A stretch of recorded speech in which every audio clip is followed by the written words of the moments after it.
Merci, professeur Brada, pour cette belle présentation. Comme vous savez tous, chers amis, chers collègues, le diabète constitue un véritable facteur de risque cardiovasculaire. Et vu sa fréquence chez nos patients diabétiques, nous avons eu l'idée, Dr Brada, Dr Alemi et moi, d'établir ce questionnaire sur la prise en charge du diabétique en cardiologie. Je vous présente les résultats. Alors, tout d'abord, vous étiez 70 cardiologues à participer à ce sondage.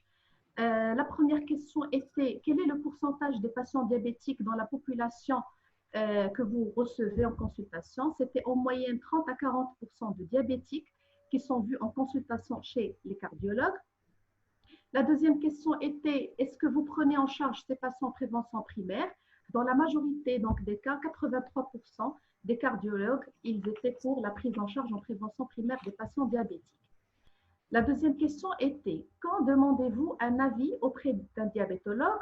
Donc, 72% de nos collègues adressent les patients diabétiques, adressent les patients en consultation d'endocrinologie quand l'hémoglobine glycée est supérieure à 8%, 58% lorsqu'il s'agit donc d'une hypoglycémie sévère, 85% des cardiologues adressent les diabétiques chez les endocrinologues lorsqu'il s'agit donc d'un diabète qui est nouvellement diagnostiqué et 22% des cardiologues les adressent pour autres motifs. Alors, existe-t-il une collaboration cardiologue-diabétologue? Oui, donc les 2 tiers de nos cardiologues collaborent avec donc, des diabétologues. Alors, est-ce que vous faites un dépistage systématique chez les patients qui ont un problème donc, de régulation de glycémie, donc des prédiabétiques? Donc, 89% de nos collègues cardiologues donc, font le dépistage systématique. Qu'en est-il de la prise en charge éducative? Donc, les 2 tiers des cardiologues assurent une bonne prise en charge éducative spécifique à nos patients diabétiques.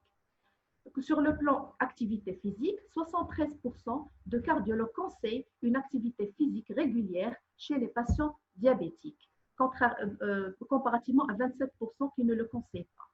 Alors, est-ce qu'il vous arrive à modifier la posologie d'un traitement antidiabétique? Donc, c'est égal.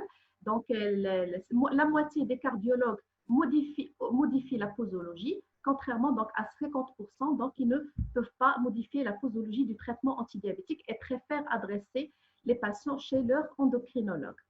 Alors, sur le plan classe thérapeutique, uniquement le tiers des cardiologues osent modifier la classe thérapeutique, contrairement aux 2 tiers donc, des cardiologues ne peuvent pas modifier la classe thérapeutique et préfèrent envoyer les patients chez l'endocrinologue pour faire cette modification.